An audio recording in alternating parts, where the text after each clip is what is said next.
Hi, I'm Lawrence. I'm Nick. Welcome to the Nick and Lawrence Show.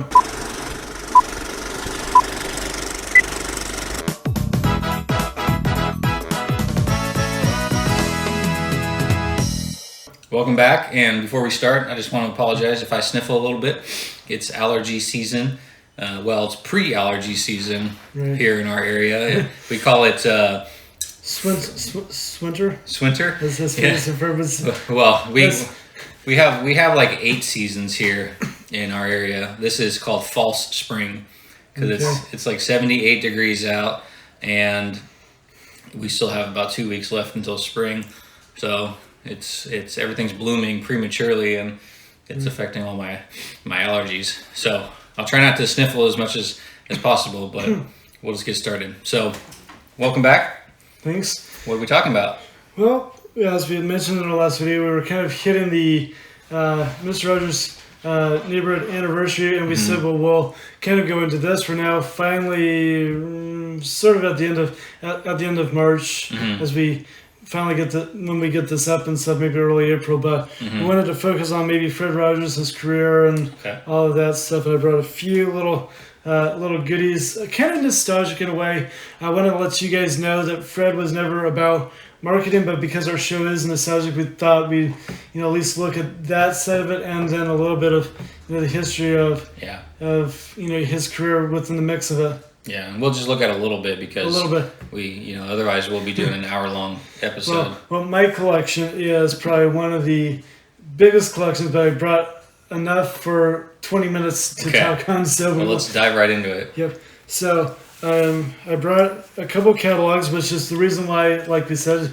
I didn't want to bring everything in. It would take too long, and I figured because we have catalogs here, a couple of catalogs, one from 1990, one from 1998. Okay. And of course, Nick and I, we grew up with catalogs in our childhood and stuff, so you always looked through. Yeah. But in this catalog is at least a good chunk of stuff, like some of the records that I had. You'll see records that we showed in our record show, to VHS, to books and stuff, and just countless of items you can imagine. And I probably have about a good third or fourth of this catalog, and the same goes with this catalog. And then we upgraded 8 years later. We kind of upgraded to CDs after cassettes and records, and this one has pages. Let's see if we can There's cassettes in there.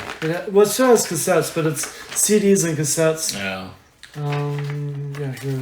So this page has some CDs, and then the VHS. They were still selling VHS in '98. So, but just these catalogs kind of, and that's why I brought them, because it's a I would say like I said, 50% chance that I have a lot of what's in that catalog, which is the reason I brought this. So we wouldn't have to go through everything, or I have to bring it all in bags and stuff. And that's official merchandise? This is official merchandise. This book actually is not. Oh, okay. But it was printed in the mid-'70s. And it's one of my favorite books. It's a little pop-up book. Oh, fun. So Love pop-ups. The old-fashioned pop-up book in Mr. Rogers' style. So yeah, just different pages with all of the different stuff. So yeah.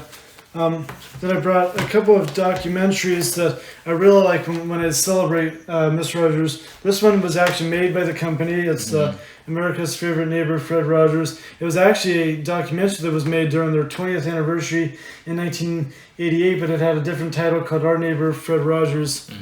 And so really cool documentary, inside DVD, a little booklet. The thing is, I really recommend, I just looked on Amazon, and they do have a few copies. If you want to get a copy, I recommend it, because you'll get to see, you'll see the Our Neighbor Fred Rogers. It's about a 2.5 hour documentary, and what they've added onto it is Our Neighbor Fred Rogers, which is about an hour, and then they've added 2 Tonight Show starring Johnny Carson episodes with Fred Rogers as a guest when Joan Rivers was hosting for Johnny. Okay. And then they have Mr. Rogers Goes to Washington when he was helping Congress and everything. And then The Creative Person, Fred Rogers, which is a 30-minute documentary to promote the national run of Mr. Rogers' Neighborhood. So it was like 1 year before that, and then tons of special content from the Arsenio Hall show to the Presidential Medal of Freedom to just a lot of really cool. That was 20 years. So during his 20, so that was. So this was made after he passed away in 2003. But there was a documentary that was part of this DVD that was done in 1986, 87. Okay. Leading up to the 20th anniversary of Mr. Rogers' Neighborhood. So it's a little, they took and combined their 35th year along with their 20th year to package that up into the DVD. Got it. And then, of course, this watch that I'm wearing was also about the same time. Okay. Then I've got a couple of novel books, one that he wrote that I really like, and then one by somebody who works for Integrity Music and everything, somebody who worked for the 700 Club. We had done an interview with Fred Rogers called The Simple Faith and Mr. Rogers. And I really like this book because it talks about their friendship and stuff and who he was as a person. And then A&E did their own documentary about Mr. Rogers' life from the time he was born in March to the time he died in February of 2003. So he was born in 1928. Wow. But you had asked me a couple of questions about Mr. Rogers, like the neighborhood and stuff, and a couple of other videos. And I think because we're talking about this, so he actually had a show called The Children's Corner in the 1950s, and it ran for about 8 years. And then somebody heard, and you had said, "Oh, wasn't Mr. Rogers in Canada?" in a previous video and stuff. So the answer to that is he had 8 years. He was born and raised in the United States, and he had gone to New York to do NBC in 51 because he hated television. And then after that, moved back to Pittsburgh, where he was kind of born and raised. It was like about an hour and a half outside of Latrobe. So it's kind of like from here. We live in Sacramento, so that's like about an hour and a half from here to Stockton in our areas, to give you an idea. Went back to Pittsburgh to start WQD, did the Children's Corner for 8 years. Somebody in Canada heard about his work in children and daycares and all that stuff in the 1950s, and that's where his family and he moved off to Toronto for about 2 years, and then brought that particular show called Mr. Rogers, spelled as one word, and brought it back to the States, revised it, went back to WQD with some simple sets from the Children's Corner, created that, and then by the late 60s, he was creating 100 shows in Mr. Rogers' Neighborhood for the Eastern Educational Network, and that was going to Boston and San Francisco and Pittsburgh. So it was kind of to some local PBS stations or National Educational Television at the time. Okay. And so he did 100 shows on a very simple set. And what he had done was he took the Canadian show and intertwined it with new stuff. So he created a television house by that point, and then intertwined the Canadian shows. So if you watch and I've seen a couple of Eastern Education Network shows, and it's really interesting to watch the trolley, because the trolley will be in his house and it'll say neighborhood the way we spell it. And then when you see, and because he used footage from the Canadian show, they intermixed it, and you'll see the Canadian trolley with the neighborhood spelling, because they spell it with a U. So they spell neighborhood with a N-E-I-G-H-B-O-U-R, so R in the word neighborhood, and that's the Canadian spelling. But it's one of those fun little things where it's like, oh, all of a sudden you're like, wait a second, the trolley just had you think it was a misspell, but it was just the Canadian footage that they had for Make Believe. And then finally, Fred got the show to be national, and the show went from 1968 to 76. He took a break so he could do some stuff for adults, and then he came back in 79, and from 79 to 2001 did some themed weeks, and then he did the Rose Bowl Parade a month before he passed away in February of 2003. So kind of just a brief scenario, like I said, there was also wars and other things, but that's pretty much a gist of the show. And like I said, it started by a small children's show in Pittsburgh, and then over time it went to Canada, and then it came back to the States, and then became a national show. And now with the It's a Beautiful Day in the Neighborhood, a movie that Tom Hanks did, it's now, in a way, Mr. Rogers is now kind of globally, and it wasn't global even after he died in 2003. So just this year it became a global thing, and now everybody knows who Fred Rogers is because of Tom Hanks doing his take on who Fred Rogers was. Well, but did they show his show in syndication in other countries? No, the only places you would have seen it would have been in the U.S. and Canada. Really? And that was it. No Europe, no. I feel like if he was known, in 1988 they had taken a trip to the Soviet Union. But I would imagine that was the only time. I actually have a friend who is currently here, and she didn't know who Mr. Rogers was. I had to show her some videos of iPod and said, they did a show in Russia called Good Night Little One, but that was the only time that Russia and his program ever made any connections. Oh, wow. Okay. And there was a time when he was alive, somebody at one point in time, somewhere on the other side of the world, had pirated the neighborhood on the other side of the world and put in words, and PBS had to check out to make sure it was everything that Mr. Rogers was saying, and it wasn't accurate.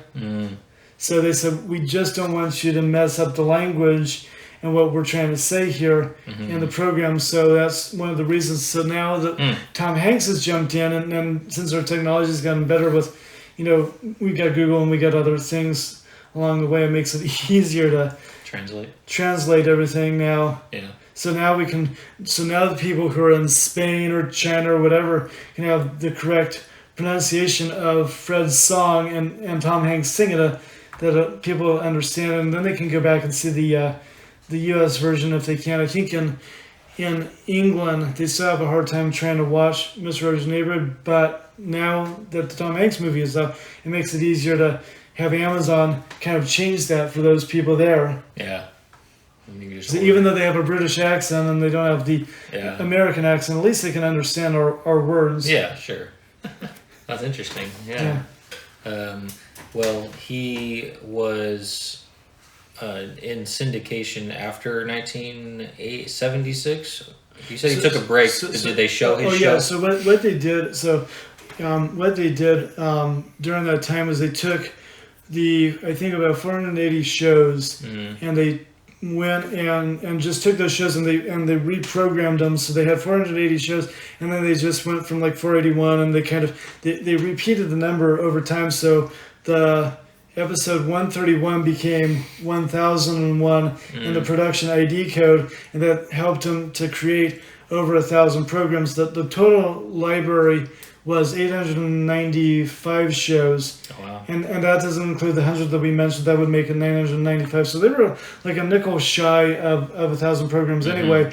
But they found a way to recycle the colored episodes from 69 going to 76, and and I was talking to somebody about this where they actually did go and re-edit his show. Like if he was showing a film on picture, that they would go and update that part of the film. So he'd still say, "Oh, we're going to show how these headphones for airports are used," but he'd go and get a new film and put that in so to be up to date and stuff. Fred would do that himself? He would go record a new they would go and segment? They would go and film a new segment with him? No, well, it was other people. Other people. He wouldn't be in it. It would just be like... he would sing a song, and the song would play over a film that he was showing. And it would be like a new version of headphones that's being used. Right. Like there was a film that had used an airplane, and they had to update it because I guess United Airlines had totally changed their way, how their planes looked by 76. And it wasn't something you always did. It wasn't like you were going to be like, oh, that's out of date. I mean, today, everything of this program is a little bit on the out of date in a way, but that's the thing that makes the neighborhood fun now compared to when it was new, that somebody would write a letter and say, well, could you fix this and change this to be... So there was a few times that the episodes would have a little bit of a change, but not too much of a change. And it was mainly like if he was showing a film on picture, or if he was singing a song to a film that would be slightly altered. Got it. Okay. So yeah.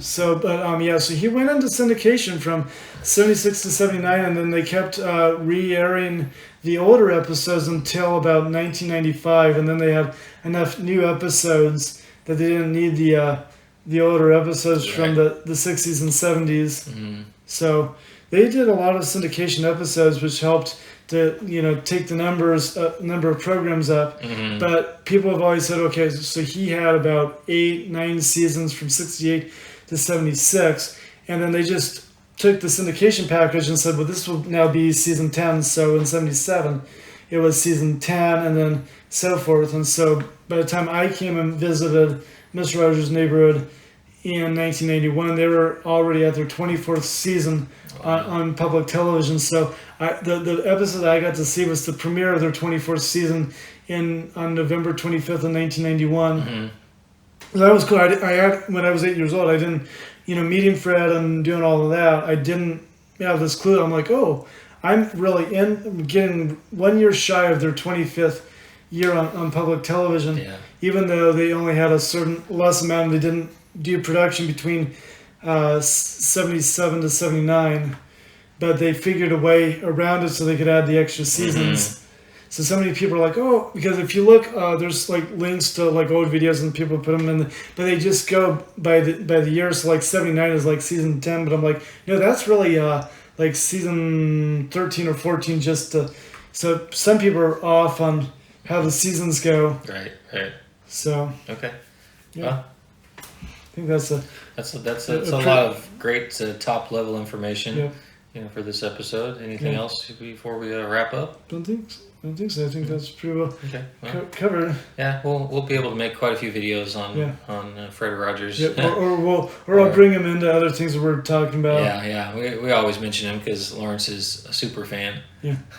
All right. Yeah, that's the name that if you do want to check out information, there's a really great website to plug in here, and that's the Neighborhood Archive. A person from Illinois has created it, and he's not as super fan as I am, but the knowledge that he got was from me. But I do highly recommend checking out the Neighborhood Archive and check out Tim Lieberger's website. He's got a lot of great information. If you can't find anything that's on Amazon or eBay or any of those places, and you're really itching for something like that, I would check his website because he's got the footage. He's got really great podcasts and stuff to dive into. The stuff he's had special guests from the neighborhood and stuff. Okay. One thing to, I guess, final note is that I got to meet Tommy Cousin, who was one of the actors just last summer. That was really fun.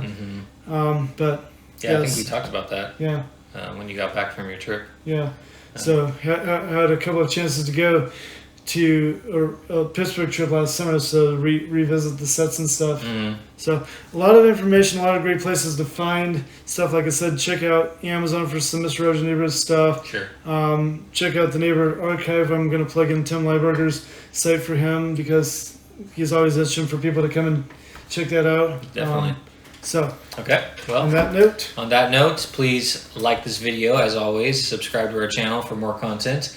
And leave a comment if you have anything to say. Yep. And until next time, I'm Lawrence. I'm Nick. Welcome to, and not welcome to Nick and Lawrence. No, we're ending it. We're not starting again. Don't worry, we're just tricking you there. Just seeing if you're paying attention. So, one more thing. I think you got tripped up because you usually remind them about our social media. Social media, yeah. So remember to check into our Instagram page and remember to like and subscribe to our channel and stuff. And all that good stuff. All that good stuff. All right. So until next time. Yep. I'm Lawrence. I'm Nick. And we'll see you next time. All right. See you later. Speedy delivery. All right.